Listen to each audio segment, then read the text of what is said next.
4.5 দশক পর শহীদ জিয়া হত্যার আসামি মুজফফর হোসেন গ্রেপ্তার, সেনাবাহিনীর কাছে হস্তান্তর। দীর্ঘকাল পর হলেও ন্যায় বিচার প্রতিষ্ঠিত হওয়ার আশাবাদ। এই ধরনের পরিস্থিতি যাতে বাংলাদেশে আর কখনো না ঘটে, সেটি দ্রুত সময়ের মধ্যে ন্যায় বিচার নিশ্চিত করে তার আইনি দৃষ্টান্ত স্থাপন করা। তাদেরকে জিজ্ঞাসাবাদ করে ঘটনা কি হয়েছিল জাতির উদ্দেশ্যে জানার প্রয়োজন আছে বলে আমি মনে করি। নিজ বিশ্ববিদ্যালয়ে অবহেলিত 1 জুলাই শহীদ আবু সাইদ, কাগজে কলমে আটকা হাজার কোটি টাকার প্রকল্প। 2024 সাল থেকে প্রায় 2 বছর পেরিয়ে গেলেও সেইগুলোর কাজ এখনো শুরু করা যায়নি। তার নামে যে স্মৃতিস্তম্ভ বা জাদুঘর, এগুলো আমরা এখনো দেখতে পাইনি। আন্দোলন ঘিরে ষড়যন্ত্র দেখছে সরকার। কোন প্রক্রিয়ায় ফিরবেন শেখ হাসিনা, সিদ্ধান্ত ভারতের, মন্তব্য স্বরাষ্ট্রমন্ত্রীর।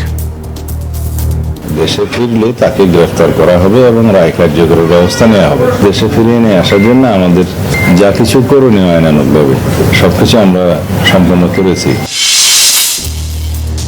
ঘরে এখনো কাদামাটি, সংসারের সবকিছুই তছনছ। বন্যার তাণ্ডব কাটিয়ে ঘুরে দাঁড়ানোর সংগ্রামে পাহাড়ি জনপদ। ওয়েজ বোর্ড সহ সাংবাদিকদের কল্যাণে নানা পদক্ষেপ নিচ্ছে সরকার। প্রয়োজনে ভর্তুকি দেবে রাষ্ট্র, বললেন তথ্যমন্ত্রী। রাজধানীতে রথযাত্রায় সনাতন ধর্মাবলম্বীদের ঢল। বিভিন্ন জেলায় উৎসব মুখর পরিবেশ।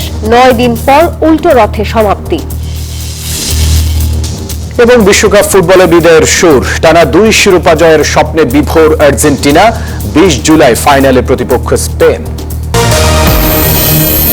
স্বাগত নিউজ 24 সংবাদে। আর পুরো সংবাদের সাথে আছি আমরা দুজন, আমি নাফিসা হক এবং আমি ফয়সাল মাহমুদ। দর্শক দেখছিলেন সুপার বোর্ড সংবাদ শিরোনাম। এবার পুরো খবর। 45 বছর পর শহীদ রাষ্ট্রপতি জিয়াউর রহমান হত্যার মূল ঘাতক পলাতক মেজর মোজাফফর হোসেনকে গ্রেপ্তার করেছে পুলিশ। রাজধানীর বনানী ডিওএইচএস এলাকা থেকে গ্রেপ্তারের একদিন পর আজ তাকে সেনাবাহিনীর কাছে হস্তান্তর করা হয়। তার গ্রেপ্তারের মাধ্যমে দীর্ঘকাল পর জিয়াউর রহমান হত্যাকাণ্ডের ন্যায় বিচার প্রতিষ্ঠিত হবে বলে আশা করছেন বিশ্লেষকরা। 1981 সালের 29 মে চট্টগ্রামের সার্কিট হাউসে অবস্থান করছিলেন তৎকালীন রাষ্ট্রপতি জিয়াউর রহমান। পরদিন ভোররাতে বিপথগামী একদল সেনা কর্মকর্তা হামলা চালিয়ে তাকে নির্মমভাবে হত্যা করে। এই হত্যাযজ্ঞে সরাসরি অংশ নেয়া সেনা কর্মকর্তাদের মধ্যে মেজর মোজাফফর হোসেন ও ক্যাপ্টেন মোসলেউদ্দিন ছিলেন অন্যতম। হত্যাকাণ্ডের পরপরই গঠিত সামরিক আদালতে 12 জন সেনা কর্মকর্তার মৃত্যুদণ্ড কার্যকর করা হয়েছিল। তবে মোজাফফর হোসেন ছিলেন পলাতক। অবশেষে 45 বছর পর তাকে বুধবার মধ্যরাতে রাজধানীর বনানী ডিওএইচএস এলাকা থেকে গ্রেফতার করে মহানগর গোয়েন্দা পুলিশ। সেনা আইনে যেটা বলে যে কোন সেনা সদস্য ও তার ইউনিট থেকে পলাতক হয়ে গেলে সেটা ওনারা পুলিশকে একটা ইনফর্ম করে এবং এটা ইয়েও আছে, তদন্তের আছে। ধরার সঙ্গে সঙ্গে আমরা যে কাউকে এরকম অ্যাবসকান্ডেড কাউকে পাওয়ার সঙ্গে সঙ্গে আমরা তার সেনা ইয়েকে করে তাদের কাছে হস্তান্তর করি। খোঁজ খবর নিয়ে জানতে পারছে উনি আসছে, তারপরে যে ওনাকে ধরে নিয়ে এসে প্রয়োজনীয় আইনগত প্রক্রিয়া শেষে কোর্ট মার্শাল সম্পন্ন করার জন্য তাকে সেনাবাহিনীর কাছে হস্তান্তর করা হয়।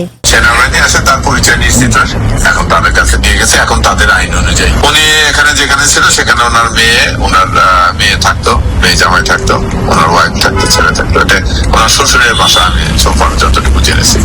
এই গ্রেফতারের মধ্য দিয়ে জিয়াউর রহমান হত্যার বিচার প্রক্রিয়া সম্পন্ন হবার ক্ষেত্রে গুরুত্বপূর্ণ অগ্রগতি হিসাবে দেখছেন বিশ্লেষকরা। এটি জিয়াউর রহমানের হত্যার বিচারের ক্ষেত্রে অন্যতম একটি যুগান্তকারী পদক্ষেপ। হত্যা করে কেউ যে আইনের মুখোমুখি হওয়া থেকে যে পার পাওয়া যায় না, এই যে একজনকে গ্রেপ্তারের মধ্যে দিয়ে কিন্তু সেটি প্রমাণিত হলো।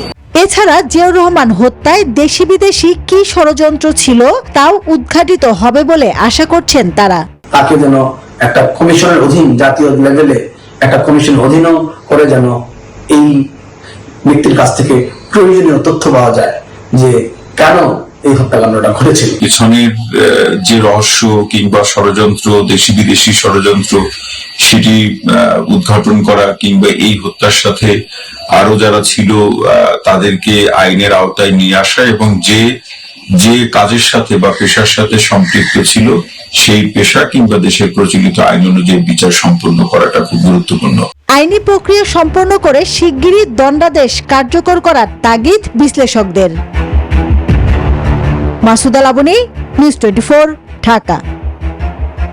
জুলাই আন্দোলনের প্রথম শহীদ আবু সাইদ বৈষম্যের বিরুদ্ধে জীবন বলিদানের 2 বছর পার হলেও নিজ বিশ্ববিদ্যালয়েই অবহেলিত। তার স্মৃতি সংরক্ষণে তরুণ জাদুঘর নির্মাণ সহ বেগম রোকেয়া বিশ্ববিদ্যালয়ের নেয়া প্রায় 1090 কোটি টাকার নানান প্রকল্প এখনো কাগজে কলমে সীমাবদ্ধ। আর এতে চরম ক্ষোভ এবং হতাশা প্রকাশ করেছে পরিবার এবং সহযোদ্ধারা। সহকর্মী রেজাল করিম মানিকের পাঠানো তথ্য ছবি নিয়ে ডেস্ক রিপোর্টে থাকছে বিস্তারিত। 2024 সালের 16 জুলাই বেগম রোকেয়া বিশ্ববিদ্যালয়ের 1 নম্বর ফটকে দুহাত তুলে বুক চেতিয়ে ঘাতকের বুলেট আলিঙ্গন করার দৃশ্য এখনো সবার মানসপটে ভাস্বর। সেদিন পুলিশের গুলিতে শহীদ হন আবু সাইদ। তার মৃত্যুর ভিডিও সামাজিক যোগাযোগ মাধ্যমে ব্যাপক আলোড়ন সৃষ্টি করে। তার আত্মত্যাগ জুলাইয়ের আন্দোলনকে দিয়েছিল নতুন আকাঙ্ক্ষা। ঘটনার 2 বছর পার হলেও জুলাইয়ের এই নায়ক নিজ বিশ্ববিদ্যালয়ে যেন অবহেলিত। তার স্মৃতি রক্ষায় বেরোবিতে স্মৃতিস্তম্ভ, টুইন মেমোরিয়াল, জাদুঘর, আবু সাইদ গেট করার ঘোষণা দেওয়া হলেও তা যেন কাগজে কলমেই সীমাবদ্ধ। এমনকি পড়ে রয়েছে 1090 কোটি টাকার একটি উন্নয়ন প্রকল্পের ভিত্তিপ্রস্তর। আবু সাইদের স্মৃতার্থে কিন্তু এখানে একটা মনুমেন্ট হওয়ার কথা। আবু সাইদ গেট, আমরা যেখানে দাঁড়িয়ে আছি এখানে একটা গেট হওয়ার কথা, কিন্তু দুর্ভাগ্যবশত আজ প্রায় আরো 1 বছর পর, মানে 2024 সাল থেকে প্রায় 2 বছর পেরিয়ে গেলেও সেইগুলোর কাজ এখনো শুরু করা যায়নি। প্রকল্পের বাজেট পাস করা সময় সাপেক্ষ বলছেন বিশ্ববিদ্যালয়ের উপাচার্য। তবে দ্রুত স্থাপনাগুলোর নির্মাণ কাজ শুরুর আশ্বাস তার। আবু সাইদের জন্য বিশ্ববিদ্যালয় কর্তৃপক্ষ, আবু সাইদের গেট আমাদের 20 তারিখে টেন্ডার ওপেনিং হবে, আশা করি আমরা কাজ শুরু করতে পারবো। আবু সাইদের স্মৃতিস্তম্ভর কাজটাও আমাদের 16 তারিখ থেকেই মাননীয় মন্ত্রী মহোদয়ের মাধ্যমে এটা আমরা নতুন করে করব। আবু সাইদের বাড়িতে এখনো শোকের আবহ। নতুন প্রজন্মকে আবু সাইদের আত্মগাথা জানাতে তার স্মৃতি রক্ষার দাবি পরিবারের। সরকারের কাছে আমার দাবি যে আমি জীবিত থাকার জন্য আমি বিচারের রায়টা যেন কার্যকর হয়। তার নামে যে স্মৃতিস্তম্ভ বা জাদুঘর এগুলো আমরা এখনো দেখতে পাইনি। আবু সাইদ হত্যা মামলার পলাতক আসামিদের দ্রুত গ্রেপ্তার করে রায় কার্যকর করার দাবি জানান পরিবার ও সহযোদ্ধারা। Desk report, news 24। অতীতের সব বিপ্লবের মতো জুলাই বিপ্লবকেও ভুলিয়ে দেওয়ার চেষ্টা করা হচ্ছে, এমনটি মন্তব্য করেছেন বিরোধী দলীয় নেতা ডক্টর শফিকুর রহমান। রাজধানীর ডিপ্লোমা ইঞ্জিনিয়ার্স ইনস্টিটিউটে এক আলোচনা সভায় তিনি এই কথা বলেন।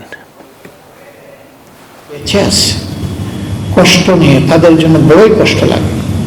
আসলে তাদের জন্য কার্যকর কিছু আমরা করতে পারি, আমরা বড় লজ্জিত। সরকার পারে, এই জন্য এই বাজেট সেশনে 2 বারে এই দাবি উত্থাপন করেছি যে মেহরবানি করে তাদের বিষয়টা সর্বাধিক অগ্রাধিকার দিয়ে দেখতে হবে। জুলাই শহীদদের পূর্ণাঙ্গ তালিকা প্রণয়ন করতে সরকারের প্রতি আহ্বান জানিয়েছেন বিপ্লবী ওয়ার্কার্স পার্টির সাধারণ সম্পাদক সাইফুল হক। কেন্দ্রীয় শহীদ মিনারে গণ অভ্যুত্থানের 2য় বার্ষিকীতে শ্রদ্ধা জানিয়ে এই আহ্বান জানান তিনি। আমরা জুলাই আগস্ট আন্দোলনের অভ্যুত্থানের শহীদদের পূর্ণাঙ্গ তালিকা এখনো পর্যন্ত প্রণয়ন করতে পারি নাই। তাদের পূর্ণাঙ্গ তালিকাও এখনো পর্যন্ত প্রণয়ন না করাটা এটা সরকার বা রাষ্ট্রগতভাবে আমাদের বড় একটা ব্যর্থতা। এইচএসসি পরীক্ষার্থীদের আন্দোলন ঘিরে কেউ কেউ খোলা পানিতে মাছ শিকার করতে চাইছে বলে মন্তব্য করেছেন স্বরাষ্ট্রমন্ত্রী সালাউদ্দিন আহমদ। সচিবালয়ে ব্রিফিংয়ে তিনি বলেন, আন্দোলন করে পরীক্ষা বাতিল বা অটো পাস নেওয়া যাবে না। আর পলাতক প্রধানমন্ত্রী শেখ হাসিনা ট্রাভেল পাস নাকি অন্য কোনো প্রক্রিয়ায় দেশে ফিরবেন সেই সিদ্ধান্ত ভারতের বলেও জানান তিনি। 1 বছর আগে পরীক্ষা বাতিলের দাবিতে এভাবেই সচিবালয়ে ঢুকে পড়েছিল এইচএসসি পরীক্ষার্থীরা। আর এবার অতিবৃষ্টি ও জলাবদ্ধতার মধ্যেও পরীক্ষা নেওয়ার প্রতিবাদে রাজপথে এইচএসসি পরীক্ষার্থীরা। ইতোমধ্যে পুনরায় পরীক্ষা নেওয়া ও ভুল প্রশ্নে পূর্ণ নম্বর দেওয়ার ঘোষণা এবং শিক্ষামন্ত্রীর দুঃখ প্রকাশের পরেও আন্দোলন চালিয়ে যাচ্ছেন অনেক শিক্ষার্থী। এর পেছনে উদ্দেশ্য থাকতে পারে বলে মনে করছেন স্বরাষ্ট্রমন্ত্রী। সরকারকে বিব্রত করতে চায় এরকম কিছু মহল তো আছেই। তারা বিভিন্ন ইস্যুতে নিজেদের পরিচয় গোপন করে এখানে একটা ভোলা পানিতে মাছ শিকারের ব্যবস্থা করতে চায়। প্রশ্নের জবাবে বলেন, ফাঁসির দণ্ডপ্রাপ্ত সাবেক প্রধানমন্ত্রী শেখ হাসিনার দেশে ফেরার ঘোষণায় উদ্বিগ্ন নয় সরকার। ট্রাভেল পাস নাকি পাসপোর্ট নিয়ে তিনি ফিরবেন তা ঠিক করবে ভারত সরকার। কথা বলেন আওয়ামী লীগকে নিষিদ্ধ করার বিষয়েও। এক্সট্রাডিশন চুক্তি অনুসারে তাকে ফেরত দিতে গেলে তারা ট্রাভেল ডকুমেন্ট দিয়ে পাঠাবে না অন্য কোনোভাবে পাঠাবে, তারা সেই আইনানুগ ব্যবস্থাটা তারা নেবে। আমরা চাই আইনানুগ প্রক্রিয়ার মধ্যেই তিনি ফেরত আসুন। প্রশাসনিক আদেশে মানে এক্সিকিউটিভ অর্ডারে কোনো রাজনৈতিক দলের নিষিদ্ধ হওয়াটা সেটা আমরা চাই না। এটা বিএনপির অবস্থান, এটা আগেও ছিল। আমরা চাই সবকিছু জুডিশিয়ালি হবে। মন্ত্রী আরো জানান, বন্দি বিনিময় চুক্তি অনুসারে দুবাইয়ে গ্রেফতার বেনজির আহমেদ ও ভারতে গ্রেফতার ওসমান হাদির হত্যায় অভিযুক্তদের দেশে ফিরিয়ে আনার চেষ্টা চলছে। যথাযথ তদন্ত প্রক্রিয়া চালু করে আমরা ওই আইনের অধীনেই তাদেরকে বিচারের ব্যবস্থা করব। শাহনাজ ইয়াসমিন, নিউজ 24, ঢাকা।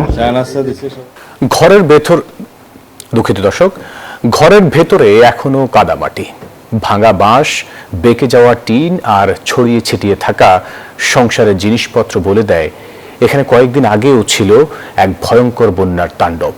টানা 7 দিন পানির নিচে ডুবে থাকা ঘরটি এখন আবার দাঁড় করানোর চেষ্টা চলছে। ক্লান্ত দুটো হাত তবুও থেমে নেই, কারণ এই মানুষগুলো জানে হেরে গেলে মাথা গোঁজার শেষ আশ্রয়টুকু থাকবে না। মেহেদী হাসান সুমনের ক্যামেরায় বিস্তারিত জানাচ্ছেন নাইম আলচিকো। পাহাড়ের মানুষের জীবন এমনিতেই সংগ্রামের, সেই সংগ্রামে এবার যোগ হয়েছে বন্যার নির্মম আঘাত। চোখের সামনে তলিয়ে গেছে বছরের একমাত্র ফসল, পানির সঙ্গে ভেসে গেছে খাদ্যের নিশ্চয়তা, আয়ের পথ আর ভবিষ্যতের স্বপ্ন। আজ কাজ নেই, জমি নেই, ঘর নেই, শুধু অনিশ্চয়তার দীর্ঘশ্বাস। তাদের অভিযোগ, দুর্যোগ এলেই পাহাড়ের এই জনপদ যেন মানচিত্রের বাইরের একটি পৃথিবী হয়ে যায়। সাহায্যের গাড়ি আসে না, ত্রাণের তালিকায় নাম ওঠে না। তারা বলেন বেঁচে থাকার লড়াইটা যেন শুধু তাদের একার। আর্থিক কোনো সহযোগিতা আসে না আমাদের এখানে, প্রত্যেক বছর তো এরকম আসেনি। আমরা নিজেরা পরিশ্রম করে নিজেরা ইয়া করে ভোগ করে চলে গেলে কখনোই আসেনি এরকম। হাসপাতাল না গেলে তো বাসায় মরতে কষ্ট করে থাকতে হয় এখানে, আর কি করবো। বান্দরবানের দুর্গম দুমকিপাড়া মাত্র 30টি ক্ষুদ্র নৃগোষ্ঠী পরিবারের ছোট্ট একটি বসতি, কিন্তু এবারের বন্যা একসঙ্গে কেড়ে নিয়েছে তাদের ঘর, ফসল, বীজ, গবাদি পশু, এমনকি আগামী মৌসুমেরও স্বপ্ন। পাহাড়ের বুক জুড়ে আজ শুধু নীরবতা আর দীর্ঘশ্বাস। পানি দুখিয়া রে এখন কি করবো, এখন পানি নেমেছে কিন্তু দুর্ভোগ শেষ হয়নি। বিশুদ্ধ পানির সংকট, খাবারের অভাব আর কর্মহীনতার যন্ত্রণা আরো অসহায় করে তুলেছে পরিবারগুলোকে। শিশুরা জানে না পরের বেলায় খাবার মিলবে কিনা, বৃদ্ধরা জানে না আবার কবে নিজের ঘরে নিশ্চিন্তে ঘুমোতে পারবেন। যেখানে পানি আসেন এখন দেখেছিলাম আমরা তো কিছু চাইতে পারি না। স্থানীয় জনপ্রতিনিধিরা বলছেন ক্ষতিগ্রস্ত পরিবারগুলোর তালিকা তৈরি করা হচ্ছে, দিয়েছেন সরকারি সহায়তা ও পুনর্বাসনের উদ্যোগ নেওয়ার আশ্বাস। সেন্ট্রাল গভর্নমেন্টের প্রধান হিসেবে ডেপুটি কমিশনারকে সেন্ট্রালাইজ করে উপজেলা নির্বাহীকে সেন্ট্রালাইজ করে আমরা সবকিছু করেছি, যার ধরনের নিষ্ভুলভাবে নিষ্কণ্টকভাবে যারা ডিপ্রাইভ পারসন তারা সবার কাছে মেসেজটা গেছে। বন্যার পানি একসময় নেমে যায়, কিন্তু পাহাড়ের মানুষের জীবনে রেখে যায় এমন কিছু ক্ষত যা শুকাতে লাগে বছরের পর বছর। নাইম আলচিকো, নিউজ 24, বান্দরবান। 12 আগস্ট আন্তর্জাতিক যুব দিবস এবং 1 নভেম্বর জাতীয় যুব দিবস আলাদাভাবে উদযাপনের প্রস্তাব মন্ত্রিসভায় অনুমোদন হয়েছে। সচিবালয়ে প্রধানমন্ত্রী তারেক রহমানের সভাপতিত্বে মন্ত্রিপরিষদের বৈঠকে এই সিদ্ধান্ত নেওয়া হয়। জানানো হয় 2025 সালে অগস্টে বর্ষাকাল হওয়ায় দিবসটি উপলক্ষে আয়োজিত যুব র্যালি, যুব সমাবেশ এবং যুব মেলা সফলভাবে পালন করা সম্ভব হয়নি। জাতীয় যুব দিবস ছাড়া অন্য সময়ে যুব মেলার আয়োজন করা হলে কাঙ্ক্ষিত জনসম্পৃক্ততা এবং বাণিজ্যিক সাফল্য অর্জিত হয় না, আর তাই এই দিবসটি আলাদাভাবে পালনের সিদ্ধান্ত নেওয়া হয়েছে।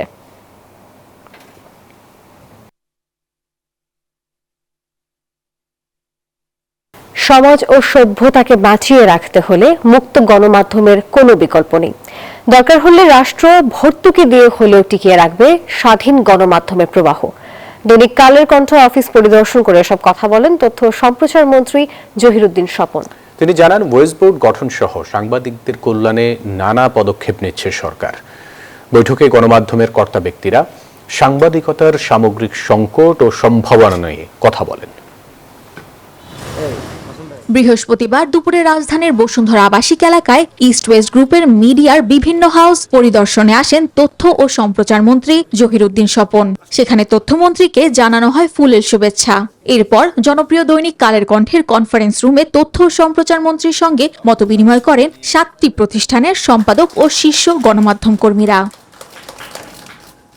গণমাধ্যমের সংকট ও সম্ভাবনার নানা দিক নিয়ে কথা বলেন সাংবাদিকরা। জানান, জুলাই বিপ্লবের পর থেকে নানা প্রতিকূলতার মোকাবেলা করে সত্য প্রকাশ করে আসছে ইস্ট ওয়েস্ট মিডিয়া গ্রুপ।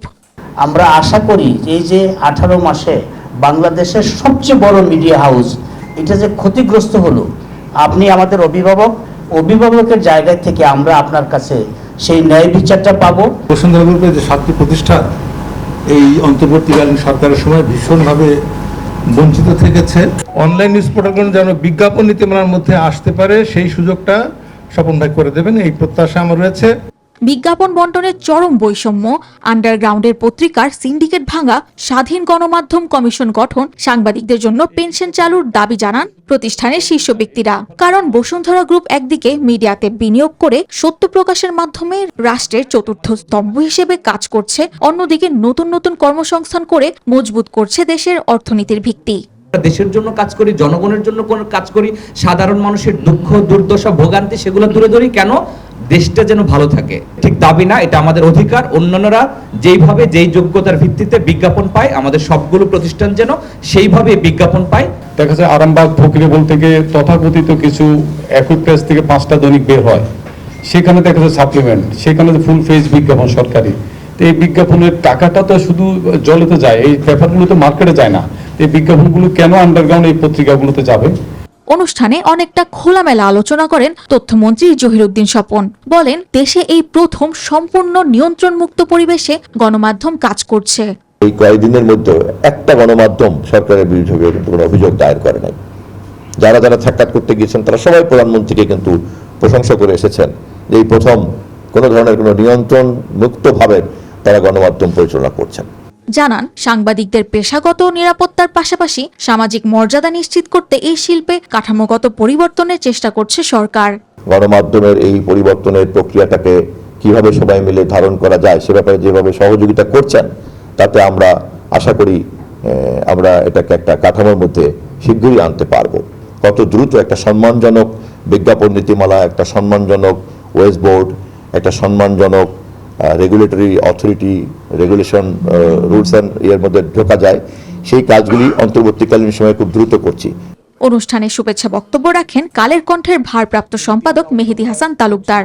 আমরা সত্যের সঙ্গে থাকবো, স্থিতিশীলতার পক্ষে থাকবো। সামিয়া মাহতাব রোজা, নিউজ 24, ঢাকা। বাংলাদেশে পারিবারিক বিরোধ, তালাক আর ভরণ পোষণ নিয়ে মামলার সংখ্যা একেবারে কম নয়। এমনও ঘটনা আছে যেখানে তালাক কার্যকর না হলেও স্ত্রী ও নাবালক সন্তানের ভরণ পোষণ দিতে নারাজ থাকেন স্বামী। উচ্চ আদালতের রায় বলছে এমনটা করার কোনো সুযোগ নেই। শিশুর ভরণ পোষণ তার স্বাধীন আইনগত অধিকার। সংসার ভাঙে, সম্পর্কের ইতি ঘটে, আদালতের বারান্দায় জমে দীর্ঘ আইনি লড়াই। কিন্তু সেই লড়াইয়ের আড়ালে সবচেয়ে বেশি অনিশ্চয়তায় পড়ে একজন শিশু আর তার ভবিষ্যৎ। এমনই এক ঘটনা 2011 সালের। মামলার তথ্য অনুযায়ী স্ত্রী ও নাবালক সন্তানের ভরণ পোষণ ও দেনমোহরের দাবিতে মামলা হয়। তবে স্বামী আগেই তালাক দেওয়ার দাবি করেন, কিন্তু আইন অনুযায়ী সেই তালাক প্রমাণ করতে ব্যর্থ হন। আদালত স্ত্রী ও তার সন্তানের পক্ষে রায় দেন। এবার স্পষ্ট বার্তা দিলেন হাইকোর্ট। একটি রায়ের পূর্ণাঙ্গ অনুলিপিতে বলা হয়েছে, মা বাবার বিরোধ যাই হোক, সন্তানের ভরণ পোষণের অধিকার থাকবে অক্ষুণ্ণ। যে তালাক আইন অনুযায়ী প্রমাণিত নয় বা কার্যকর নয়, সেই ধরনের তালাকের আসলে আইনগত কোনো কার্যকারিতা নেই। শুধুমাত্র মৌখিক তালাকের দাবি করে স্ত্রীর ভরণ পোষণ বন্ধ করা বা সন্তানের ভরণ পোষণ বন্ধ করার কোনো সুযোগ নেই। সন্তান যদি স্ত্রীর কাছে থাকে, তারপরেও তাকে সব ধরনের মেইনটেনেন্স দিয়ে যেতে হবে। পর্যবেক্ষণে আদালত বলেন, ভরণপোষণ শিশুর স্বাধীন ও স্বতন্ত্র আইনগত অধিকার। দাম্পত্য বিরোধে এই অধিকার ক্ষুণ্ণ করার কোনো সুযোগ নেই। নাবালক সন্তানের ভরণ পোষণ একটি স্বাধীন ও স্বতন্ত্র আইনগত অধিকার। মা বাবার মধ্যে তালাকের বিরোধ থাকলেও সন্তানের ভরণ পোষণ বন্ধ করার কোনো সুযোগ নেই। আদালতের এই রায় ভবিষ্যতে পারিবারিক বিরোধ ও ভরণপোষণ সংক্রান্ত মামলাগুলোতে গুরুত্বপূর্ণ দিক নির্দেশনা হিসেবে বিবেচিত হবে বলে মনে করছেন সংশ্লিষ্টরা। মাহমুদ হাসান, নিউজ 24, ঢাকা। রাজধানীতে বর্ণাঢ্য শোভাযাত্রা ও নানা ধর্মীয় অনুষ্ঠানের মধ্য দিয়ে পালিত হলো সনাতন ধর্মাবলম্বীদের রথযাত্রা। বৃহস্পতিবার দুপুরে স্বামীবাগ আশ্রম থেকে শুরু হয়ে এই রথযাত্রাটি জয়কালী মন্দির রোড, মতিঝিল এবং দোল চত্বর হয়ে ঢাকেশ্বরী জাতীয় মন্দিরে গিয়ে শেষ হয়। শান্তি এবং সম্প্রীতির বার্তা নিয়ে আয়োজিত এই উৎসবের বিস্তারিত জানাচ্ছেন মাসুদ সুমন। শঙ্খধ্বনি, উলুধ্বনি আর ঢাকঢোলের কাঁসর বুলে মুখর চারপাশ। সনাতন ধর্মাবলম্বীদের পরম আরাধ্য শ্রী শ্রী জগন্নাথ দেব, সুভদ্রা ও বলরামের রথযাত্রাকে কেন্দ্র করে স্বামীবাগ ইস্কন মন্দিরের নামে ভক্তদের ঢল। ধর্মীয় আচার, বিশেষ পূজা, হরিনাম সংকীর্তন ও বিশ্ব শান্তির প্রার্থনার মধ্য দিয়ে শুরু হয় মূল আনুষ্ঠানিকতা। স্বামীবাগ থেকে শুরু হয়ে বর্ণিল এই শোভাযাত্রাটি জয়কালী মন্দির রোড, মুসলিম রোড, আরকে মিশন রোড, মতিঝিল ও শাপলা চত্বর হয়ে এগিয়ে যায়। যারা এই রথোপবিষ্ট ভগবানকে একবার দর্শন লাভ করবেন তাদের আর এই জগতে পুনর্জন্ম হয় না। আজকে জগন্নাথ মাসির বাড়ি যাইতেছে, নিজের বাড়ি থেকে মাসির বাড়ি যাইতেছে বেড়াইতে। সকল জীবে যাতে ভালো থাকতে পারে, ভালো রাখতে পারে, এই জন্যই আমরা কামনা আজকে রথযাত্রা। সড়কের দুপাশে ভিড় করেন নানা বয়সী মানুষ। জগতের মঙ্গল কামনায় রথের রশি ছুঁয়ে দেখতে আকুল ছিলেন সনাতনী ভক্তরা। তাদের বিশ্বাস, রথের রশি টানার মাধ্যমে মুছে যায় মনের সব কলুষতা, আসে বিশ্ব শান্তি। 3 ভাই বোন একসাথে সেই গুন্ডিচা মন্দির উদ্দেশ্যে যাচ্ছে মাসির বাড়ি। আমি চাই সবাই যেন আমরা ভালোভাবে থাকি, এইসব যুদ্ধ চাই না। এই মানুষের জীবনের যে জন্ম মৃত্যু জরাবেধি সমস্ত দুঃখের নিবৃত্তি করবেন। সন্ধ্যায় এই রথযাত্রা গিয়ে পৌঁছায় ঢাকেশ্বরী জাতীয় মন্দিরে। শ্রী জগন্নাথ দেবের সেবা করে যেন আমরা আমাদের জীবনটা শেষ করতে পারি। ভগবানের কাছে এইভাবে প্রার্থনা করে আমরা মিলেমিশে যেন আমাদের দেশটাকে আরো উন্নত করতে পারি। ভক্তের সাথে আলিঙ্গন করার জন্য রাস্তায় নেমে আসেন একমাত্র জগন্নাথ দেব। বাংলাদেশের হিন্দু, মুসলমান, বৌদ্ধ, খ্রিস্টান সবাইকে সুখে শান্তিতে রাখে, সবাইকে একই সঙ্গে একত্রে থাকার জন্য সেই ব্যবস্থা করেন। আরতি আর মহাপ্রসাদ বিতরণের মধ্য দিয়ে শেষ হয় রথযাত্রার প্রথম দিনের মূল আয়োজন। 9 দিন পর উল্টো রথযাত্রার মধ্য দিয়ে শেষ হবে এই উৎসব। মাসুদ সুমন, নিউজ 24, ঢাকা। নকআউট পর্বের টানা 3 জয়, আত্মবিশ্বাসে ভরপুর এক দল আর্জেন্টিনা। সাহস, দক্ষতা আর ধারাবাহিকতার দারুণ গল্প লিখে বিশ্বকাপের চূড়ান্ত পর্বে লিওনেল মেসির দল। গ্রুপ পর্ব থেকে সেমিফাইনালের কঠিন পরীক্ষায় উতরানো কেমন ছিল ডিফেন্ডিং চ্যাম্পিয়নদের পথ চলা? বিস্তারিত দেখুন ডেস্ক রিপোর্টে। এখন আরেকটি ইতিহাসের খুব কাছে আর্জেন্টিনা। ইতালি পেরেছিল 1934 আর 38 সালে, আর 1958-62 সালে ব্রাজিল। এবার তৃতীয় দেশ হিসেবে টানা 2 বার ফুটবল বিশ্বকাপ জয়ের দ্বারপ্রান্তে লিওনেল মেসির দল। কাতার বিশ্বকাপের সুখস্মৃতি আজও তরতাজা। সেই রসে টইটুম্বুর আর্জেন্টিনার আধিপত্য দেখা গেছে মার্কিন মূল্যকেও। গ্রুপ পর্বে ছিল আধিপত্য, আলজেরিয়া, অস্ট্রিয়া ও জর্ডান পাত্তা পায়নি কেউই। এবারই প্রথম বিশ্বকাপে ছিল সেরা 32 দলের নকআউট পর্ব।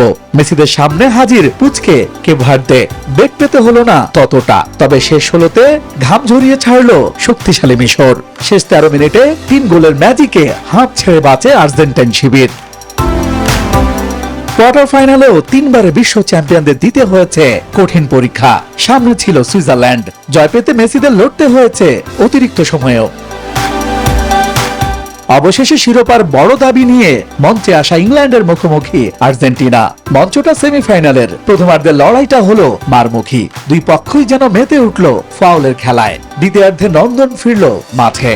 আক্রমণ পাল্টা আক্রমণ আর রক্ষণ ভাঙার চেষ্টা। শেষে এসে আর্জেন্টাইনদের মুখেই চওড়া হাসি। ফাইনালে লিওনেল মেসির দল। ইশতিয়াক দীপু, নিউজ 24। আর এই ছিল সংবাদে। ধন্যবাদ সবাইকে।